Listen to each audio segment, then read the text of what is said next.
Ассаламу алейкум. Амансыздарбы, ардактуу көрүүчүлөр, замандаштар. Тез жарыя каналыбыздын катталуучулары. Үйчүңүздөр аманбы? Чет жерде жүргөн мекендештер, жакшы жүрөсүздөрбү? Иштеп, адал эмгек таап, үйдү багабыз деп, үйдөгү бала бакырага кызмат кылабыз, мекенге кызмат кылабыз деген патриоттор, чыган инсандар. Дайыма бар болуңуздар. Бүгүн Тез жарыя каналы Ордол Ош шаарынын дагы бир көчөсүн снос болгон тарабын, оңдолуп жаткан, алдыга карай жылып жаткан иштерди көргөзүп берели деп турабыз. Андыктан биздин каналга катталбай көрүп жатсаңыздар, катталып коюңуздар. Класс комментарий сиздерден болсун. А мен болсо баштайын. Курманжандатка энебиздин атын алып турган көчөдө турабыз. Тагыраагы сиздер билген Ордол Ош шаарына келсеңиздер билесиздер, Фрунзенский деген базар бар.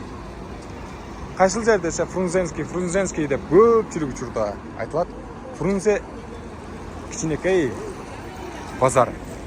Дал ушул жерде мөмө жемиш же болсо башка нерселер сатылат.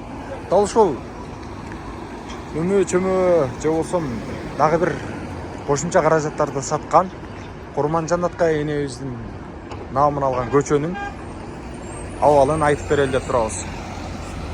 Бул жер тетиге Ниязалы Борошов атындагы Ош мамлекеттик музыкалык окуу жайдан чыкканда Мухаммед Али Жина көчөсү. Биз маалыматты ошентип алдык. Жана ошондой эле кийинки көчө Мурзабек Алымбеков көчөсүнө чейинки жерди айталы. Могул жерде арык мурун аябагында кичинекей болчу. Кечегиде экскаватор жардам менен, техникалар менен бул жерде айпап казып чоңойтtu. Эми бул жерге шагыл төшөлөт. Анан жанагы суулар өтчү лотокторду орнотулат. Жана ошондой эле кээ бир чыгып кеткен, жолго чыгып кеткен мыйзамсыз курулуштарды өзүнүн чек арасына чейинки учурга Ош шаардык мэриясы тарабынан жылдырылды. Эскертип коелу, биз кимдир бирөөгө жагынуу максатында чыгарып жаткан жокпуз бул видеону. Болгону алыста жүргөн мигрант замандаштарыбызга, жана ошондой эле досторубузга, кыргызстандык көрүүчүлөргө, булуң бурчунда көрүп жаткан Кыргызстанды, башка жактагы аймактагыларга айтып берели деп турабыз. Бул жакта атайын иштер жүрүүдө. Дээрлик бул жакта дагы сностор болгон. Көрдүңүздөр, чыгып кеткен аймактар болгон. Бүт бардыгын ошолорду тазалап, оңдоп, бул жакта суунун түтүгү дагы жарыла түштүр, оңдоп атышпыр жигиттер. Бири калайбызбы? Арыктар кеңейтилип атат, жолдор кеңейтилип, жол тыгынын жоюу максатында жумуштар аткарылууда. Жолдон өтүүчү жөө өтмөк. Бул жерде жол чырак турат. Азыр иштебей калган окшойт. Мүмкүн дал ушул жарыктыктан биз кичине ыңгайсыздык жаралган окшойт. Свет жок экен, жарыктык. Ошондуктан жол чырак иштебей калыптыр. Ошентсе дагы биздин карапайым элибиз, меймандос, кеңпейил элибиз өзүнүн бири-бирине жакшы мамилеси менен жолдон жакшы жүрүп жатышат десек болот. Кыргызстанда дээрлик автоунаанын саны аябагандай көп. Ар бир үйдө бирден болбойт дегенде экиден бирден машина болсо керек, унаалар, кандай деп өдүңүздөр? Эми бардыгында бар эмес ооба. Кээ бир мага кошуп жөө жүргөндөр дагы болсо керек. Бардыгыбыз унааларга жетишели. Бирок ушул унаа минген байкелерге, эжелерибизге, карындаштарыбызга, инилерибизге, досторубузга, замандаштарга айтарым. Ушундай жол коопсуздуктарын бир сактап, жол эрежелерине баш ийсек. Акчага мейли мындай төлөп коесуздар же башка болсуздар. Болгону мындай жол жүргөндө мындай жолдон өткөн эжелер, жол өтмөктөрдөн өтсөңүздөр, жана ошондой эле жолдо бара жаткан байкелер, агалар абайлап айдасаңыздар. Азыр көпчүлүк каза болгон жарандардын көпчүлүк бөлүгү дал ушул жол кырсыктарынан катталып жаттыр. Андыктан абайлаңыздар.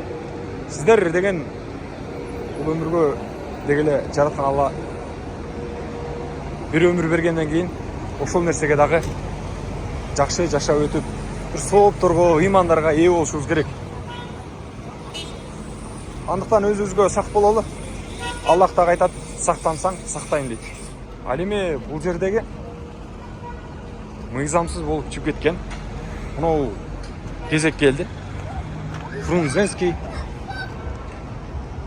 мөмө-чөмөлөрү сатылчу жер ушундан баштап иретке келтирилип калды. Мурун мынау жер мына аягындай сонун бир маркетке окшош чоңураак жерге болгон экен. Ал эми кийин барып олтуруп бул жер өркүндөп, тигинтип, мынтип, кошумча бөлүмдөр салынып, тротуарга өтүп кетишкен. Мынау жерге келип калган. Мына курулуштун мурунку жери. Көрдүңүздөрбү? Şu жерден 1, 2, 3, 4, 5, 6, 7. Дээрлик 7 метрге чейинки. Көп жерде чыгып кеткен. Иним бул жакка өтүп алам, мен тартып алайын, Да. Кыргызча сүйлөбөйсүңбү? Кыргызсыңбы? Албетте, ар кимдин өзүнүн укугу, бирок кыргызча сүйлөшүн кааладым эле. Кабыл этпейсиздер, кечирим сурайм. Бул жакта мөмө-чөмө же болсо башка нерселер сатылган. Көрүп турасыздар, Азыр болсо бул жер дээрлик ишин токтоттур. Мүмкүн дагы Ош шаардык мэриясы бул жакты бир өзүнчө иретке келтирип, же болсо ушул жакты иштеткен агалары менен сүйлөшүп, могул жерлерди обшивка кылса, мындай сыртын кооздоп, сонун кылып жасап койсо, мына үстүндөгүсү нормально жасалып турат. Мениче кичине боек берип коюш керек. Болду, бүттү. Кайра ишин улантса болсо керек. Могул жердеги тротуардын өзүнүн жолу болсо, бир укмуш болмок. Азыркы учурда могул жер бузулуп, кичине ыңгайсыздык жаратып жатыр Ош шаарынын тургундарына. Мына караңыздар. Мына эжелердин эле өткөнүн карайлы. Буттарын көргүзөйүн. Өзүм эле бутум алайын, караңыздар. Мына Ош шаары бирок азыр чаң болуп атат, чын айтсамчы.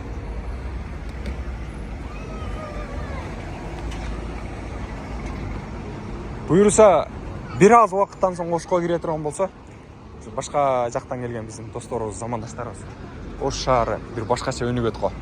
Карап туруңуздар. Тетиги жакта дагы сырты мондой простой эле жашалып турган, жөнөкөй эле жашалып турган жерлер оңдолуп, тазаланып, оңдоодон өтүүдө. Могул жер дагы киргиздин аракы. Кичине аз-маз болсо да кириптир, снос болгон экен. Жолго чыгып кетсе, албетте снос деп айткандан кийин жылыш керек. Бул Ош шаардык мэринин атайын чыгарган чечими менен биргеликте Ош шаарын кооздоо максатында чыгарылган чечим десек болот. Мына көрдүңүздөр.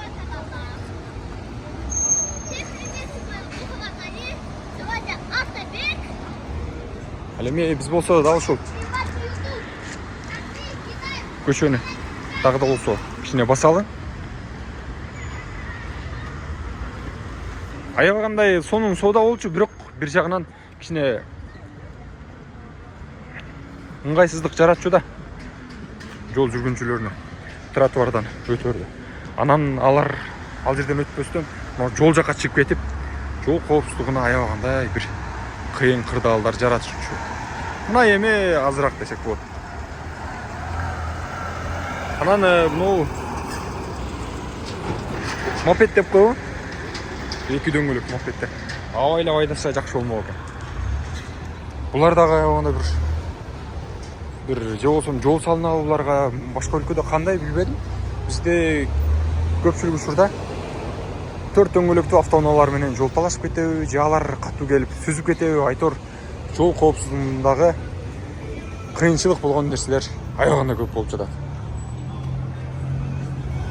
Жамандыктын бетин ары кылсын дейбиз. Бул жакта да арыктар казылган, чоң килейин.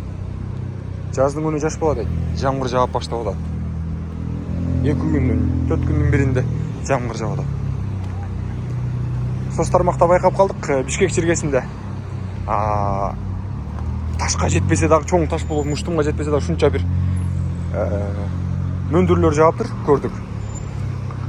Алла Тааладан сураналы, намазыбызда, дуаларыбызда тамактангандан кийин андай нерседен сактасын.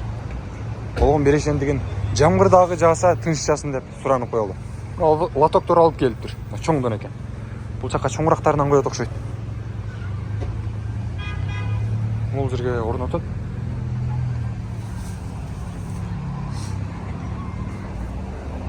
Дагы бир рет эскертип коеюн. Курманжандатка энебиздин аты коюлган көчөдө бара жатабыз.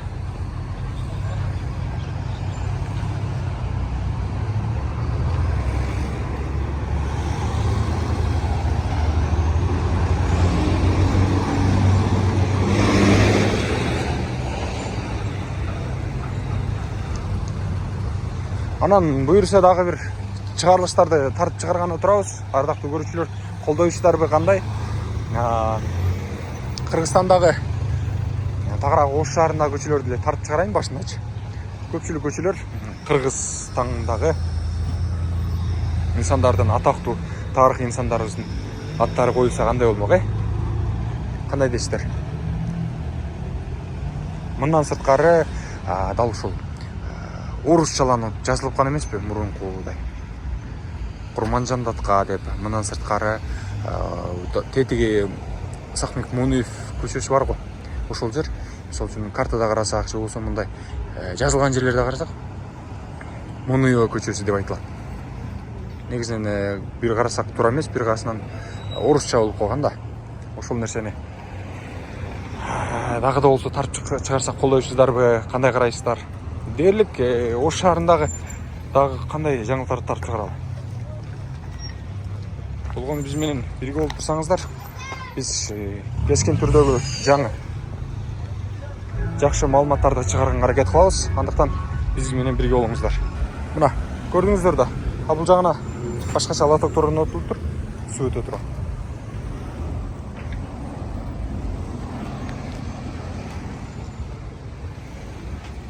Тиги жактарда бийик имараттар курулуп аттыр. Сону не караңыздарчы. Аманат Сити дейт, дагы башка имараттар дагы бар экен. Тетигинде Арбат деп турат.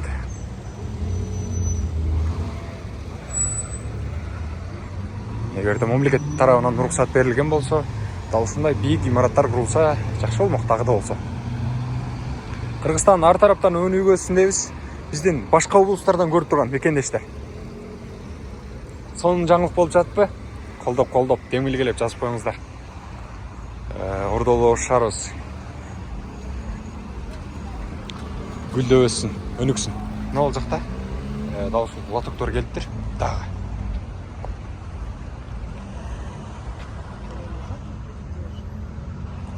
Мында болсо бул жака иштетип коюшат. Машина турат. Көрдүңүздөрбү? Дээрлик бул жактагы көчөлөрдү айтып кетсемчи, ушул жерденчи. Мындай жаңы чек тартылат эмеспи? Кыргызстандачы. Анан жолго мынанча метр ташта, андан кийин болсо өзүңдүн жеке коргонуңду кур. Андан кийин болсо дагы 1-2 метр таштап тур, анан үйдү башта деп айтылат эмеспи? Ушунда бул жерлер дарактардын улуулары чыгып кеткен да. Чын айткандачы, бул жерге дагы снос келиши толук ыктымал. Дарактарды алыш керек. Дегендей мындай депчи. Жол аябагандай тар. Адамдар кайсы жагынан басат билбейм. Эгерде могул жермен басса, нарактан келаткан болсо, же болбосо бул жактан бир унаа кирген болсо, такыр эле бир тартыштык маселе жаралат. Бизден мэр айткандай бир мындай кошмар болуп кеткен да, чынын айткандачы. Орус тилин айтканда. Кээ бир жерлер. Ал эми кээ бир жерлер сөз жок. Правиланы билген, дал ушул жаатта үйдү монтуп куруш керек, тигинч керек деп баардык нерселерге чейин маани берип үй салдырган мекендештерибизге бир сөз жок. Сону дээрлик тетиги тараптагы снос болуп, могул жерлер алынып, ушул көчө дагы да болсо көртөнүп жаткан учуру. Жол жыракка чейин көргөзүп бере алдым. Көрдүңүздөр да. Бул жанагы Фрунзенский, Фрунзе деп аталган кичинекей базар айланасы. Көрдүңүздөр? Болгону жакшы жактарын тартып чыгарганга аракет кылдым. Ардактуу кыргызстандыктар, дагы да болсо бизди колдоп туруңуздар. Лайк, комментарий. Жаш замандаштарыбыз болсо ушул жерде айтайын. Аталардын, чоң энелерибиздин, чоң аталарыбыздын батасын көрөк алалы. Аталарыбыз, апаларыбыз бар кезинде сыйлап калалы. Болгону мен акылмандуулуку айткым келген жок. Өзүмдүн башымдан өткөн нерсени гана айткым келди. Бар болуңуздар, аман болуңуздар. Тез Жария каналы сиздер менен дайыма. Колдоп туруңуздар.